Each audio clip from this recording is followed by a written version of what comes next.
on. You know, you are one of the people like I look up to, I follow. And when I think about Women's History Month and women who built their own tables to empower others, there was none other than you who had to be on there. So thank you so much for joining.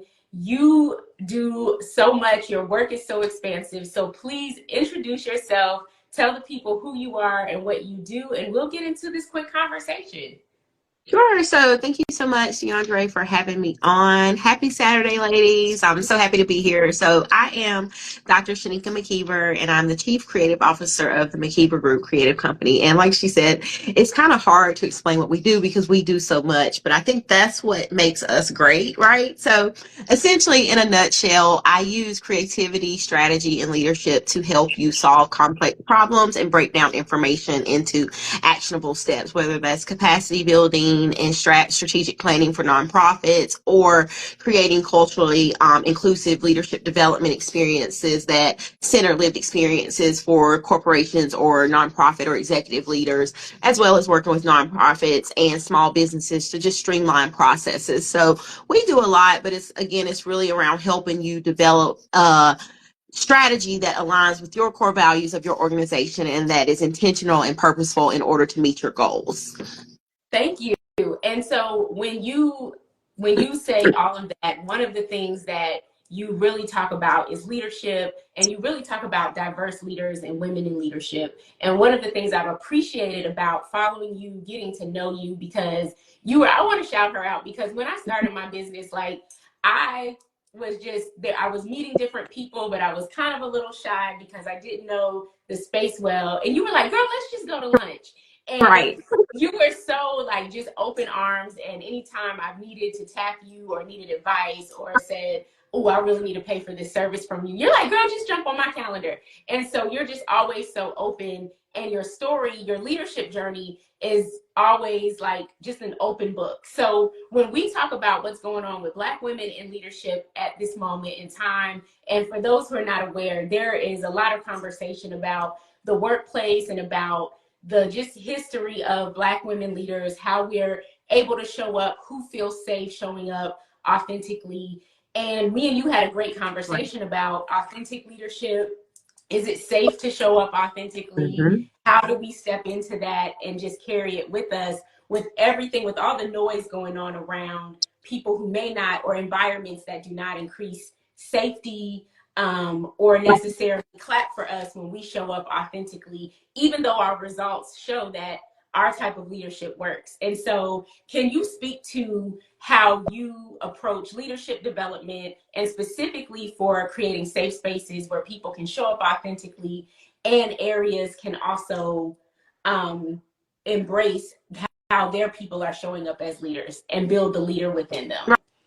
Right. So for me, leadership is about lived experience, and it doesn't really matter what spectrum you consider it from, but lived experiences is your experiences as an individual and how you show up authentically in a way that works for you. Right. So, I also am the founder of the Brown Girl Collective of the Triad, which is a women's group where Black and brown women are, invited to show up as their authentic self every day. And it's creating that safe space where they can be and, network and integrate with like-minded women. So it's really about creating those spaces, and if those spaces don't exist, having the courage to kind of step outside of the norm to build them yourselves, right? And so for me, one of the things that I really like to encourage people is to consider the adaptive leadership framework, which is where, my dissertation research was around how do women entrepreneurs develop as adaptive leaders. And so women and people of color, and specifically Black and brown women, they experience struggles and resistance as they try to adapt into these different systems. So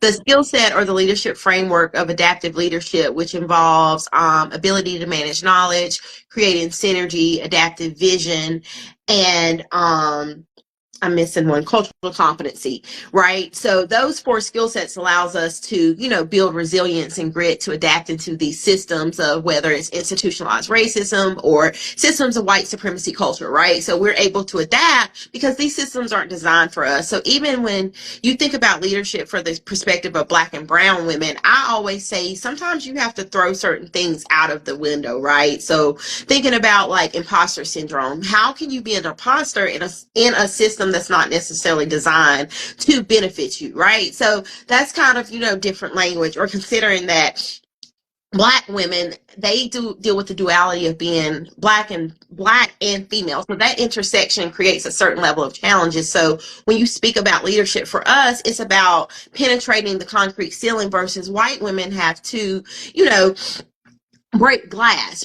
Concrete has to be penetrated. So it's acknowledging that these, biases and challenges exist, and being willing to create structures and systems that consider the lived experiences for all. And I think, we're in a culture right now where there's a attack on DEI, but we have to really be real and recognize that diversity, equity, and inclusion is about creating space for people that have not necessarily traditionally had that experience. So if it wasn't needed, then we wouldn't have so many challenges around it. But I think for me, it's really about creating spaces, whether that's professionally, socially, or community, for Black and brown women, and women as in general, to be confident and clear in how they lead, because we have to move past those traditional constructs of leadership, because Black and brown people, as well as women, don't see themselves in that.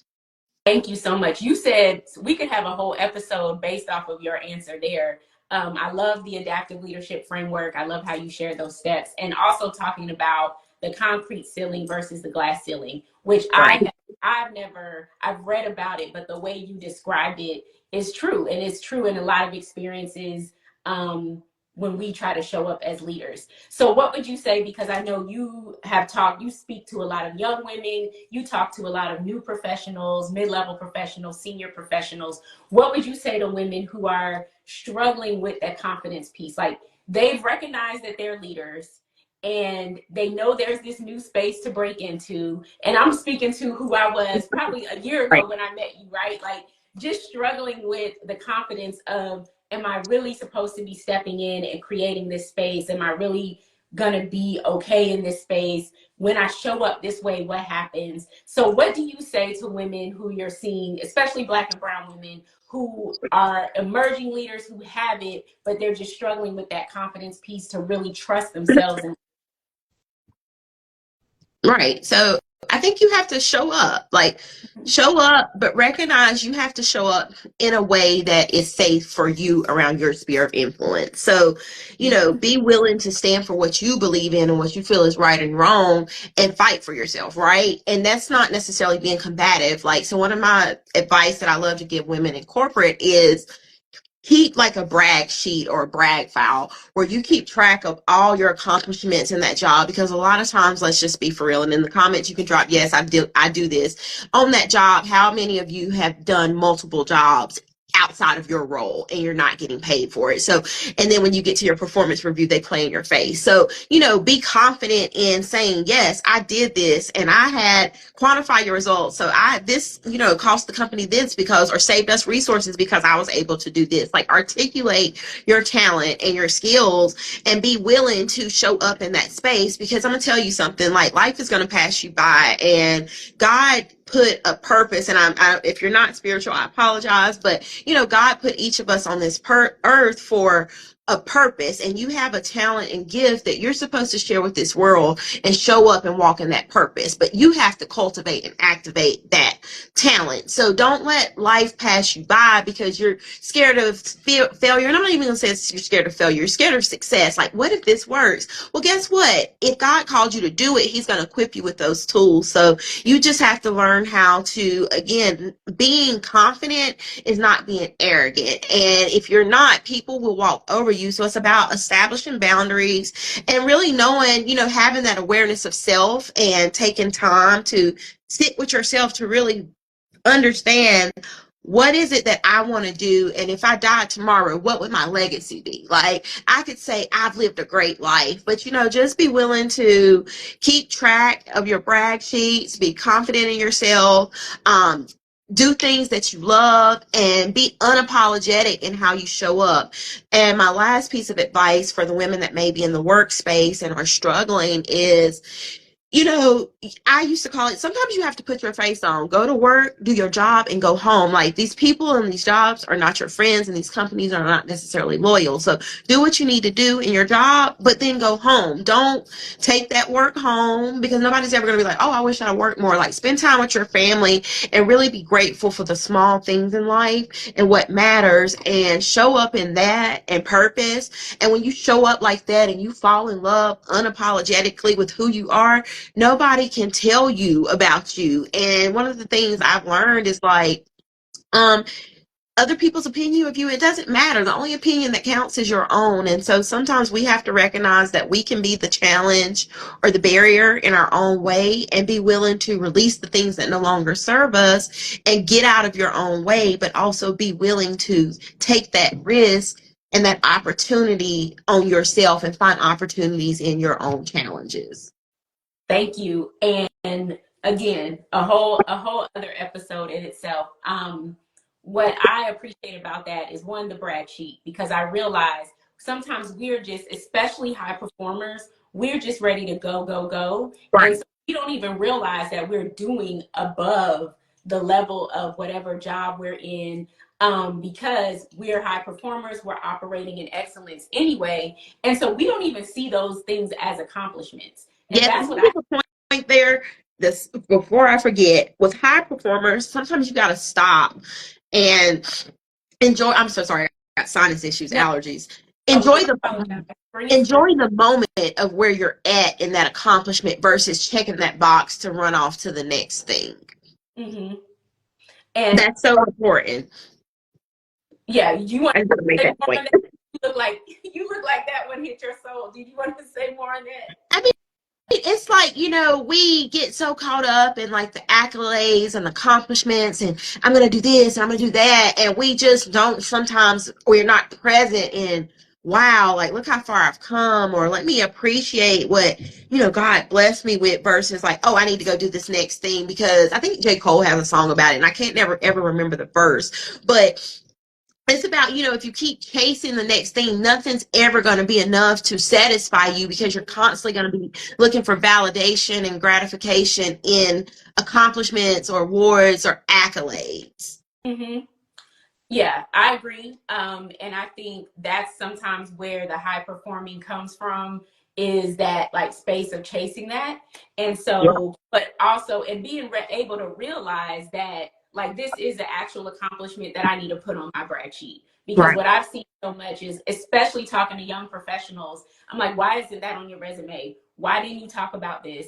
And they're like, oh, that's just what I'm supposed to do. So they don't even realize that they are accomplishing more just by showing up and being themselves and operating as they operate.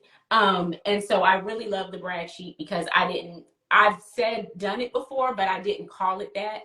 And I think sometimes we often have like a pushback to brag, Right. because we're taught to, oh, be gracious, be Right. humble, don't talk about your accomplishments.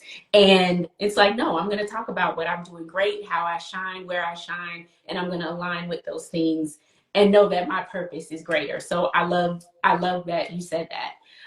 So the last thing, because I know we do these quick conversations, we like to make sure that we hit people with some good knowledge and let them enjoy their day. But the other thing I just want to ask you is just, what was your biggest lesson when you were creating this space, centering leadership, talking about leadership? The way you show up is so authentic in all of your content. What was one of your biggest lessons starting your firm and starting to do this work? I think it's just, sometimes you just got to take that leap of faith. And I think the biggest lesson I've learned is like, plan A is the most intentioned and thought out and well designed, right? But it's the one that hardly works. So you have to be okay with pivoting and living with like plan B. Like, I always laugh and tell people, like, my life is the story of plan B. Like, all the things that I thought I wanted to be, like, I wasn't. Like, I went to school for like an MPA, housing community, that was like my passion, and I ended up in philanthropy. I mean, communities, I've always came back to that, but like, plan B has been the story of my life. I was supposed to go to law. I wanted to go to law school. I ended up getting an MPA. Like, and I would have never wanted to be a lawyer.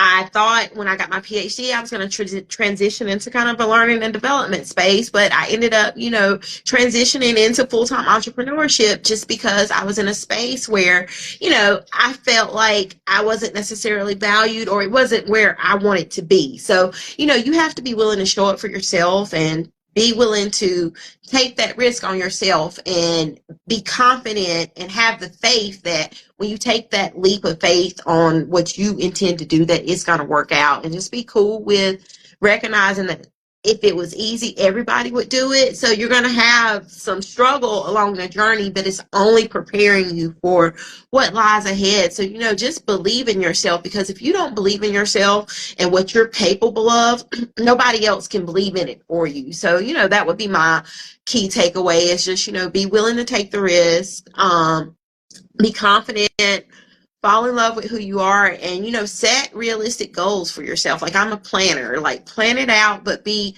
open to the pivot and being adaptable. So I tell people it's like water. Like, water is fluid. Like, flexibility is okay, but it will break at a certain point. So be willing to be fluid, pivot, and adapt when you need to, and just be open to what presents itself, because you never know what God has planned for you. And be present and practice gratitude even when things aren't going your way. Thank you. And I think this Scene Saturday was more for me than it was for the people. You know how you plan stuff and we talk, but what you're actually saying are all the reminders, like when I talk to you, when we used to share stories, just all of the lessons I've learned. So thank you for repeating that. And I know it's almost time to go. So one, I wanted you to have a chance to tell everyone what you're working on, what you have coming up, what the Brown Girl Collective of the Triad has coming up, and how they can find you.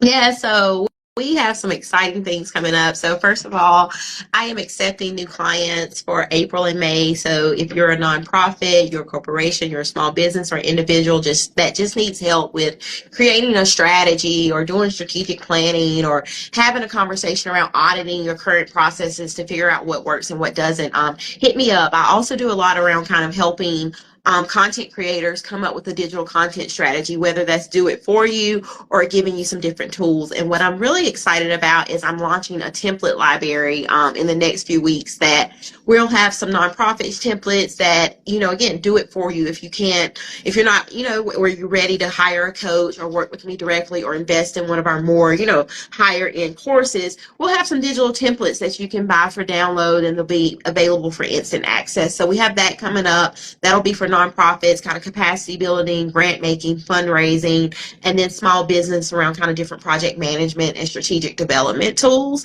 And then, again, accept a new client. So if you go to my website, www.themckievergroup.com, it is in my tagline. I am at Dr. Shinika McKiever, and that's SHINIKA, on Instagram and Facebook and TikTok. And then I'm also on LinkedIn. But I'm just excited to be here. Thank you for having me on your platform. And the Brown Girl Collective of the Triad, March is my birthday month, so I've kind of been on break, and then I've also been recovering from just like allergies and being sick and just life happening. So we have some exciting things coming up in May. So I have another group that I do for young women with entrepreneurial leadership. So on April 26th, we are hosting the She Empowered Summit, which will include some local high school young women for a day conference around entrepreneurial leadership and building social skills and soft skills. So we're really excited about that. Sponsorships will be available if you want to donate to help go towards the food and the girls' swag bag. That would be great. But BGC of the Triad, our two upcoming events is on, I think, the first weekend in May, I believe. We're going to be at Renovations in High Point, where we're going to have a BGC mixer. And Renovations is a beautiful Black woman own space for like artists. It's an art gallery. They do co-working. I mean, it is beautiful. You should definitely go by and follow her. And Sheena also has a pop-up shop there as well. We'll be partnering to do some different things, but we'll be at Renovations doing a networking mixer that I think is that first Friday in May. And then that following Saturday, we will be back at Savor the Moment doing our BGC Bazaar again, where we will have local Black women-owned businesses vending, and we invite you to come out and shop and also purchase cheesecake from Savor the Moment. So just excited for some partnerships coming up. And we'll have a few other things in the works, but that's kind of what we have on the calendar for right now. Thank you so much for sharing all that. I'm looking forward to it and coming to what I can come to. The mixer that was done was great. That was done in High Point, and so love following all of the things that you promote and all of the things that you're doing. So thank you so much for joining us. I know that you could not see me on the screen, but there's a lot of interaction in the chat. People are appreciating your nuggets. It seems like we all needed these reminders today. And please enjoy. Happy belated birthday. Enjoy this year. We wish you nothing but blessings, and thank you so much for what you contribute to our space. Yes, thank you. And like I said, I'm looking for new clients. So refer me if you got any questions about what we do, or just content or information that you would like to ask or see from me. Shoot me a message, because I'm always open to creating what you need, and especially Black and brown women, because that is, DeAndre knows, is passionate and dear to my heart. So thank you again so much, you all, for taking time on a Saturday to come on out. Yes, thank you, Dr. Shinika. Please enjoy the rest of this beautiful weekend, and we will be in touch. And of course, I'll be promoting all of the things that you share on my platform as well. I appreciate you. Thank you. Same. Have a good one. Thank you. Thanks for joining, everyone. Have a good weekend.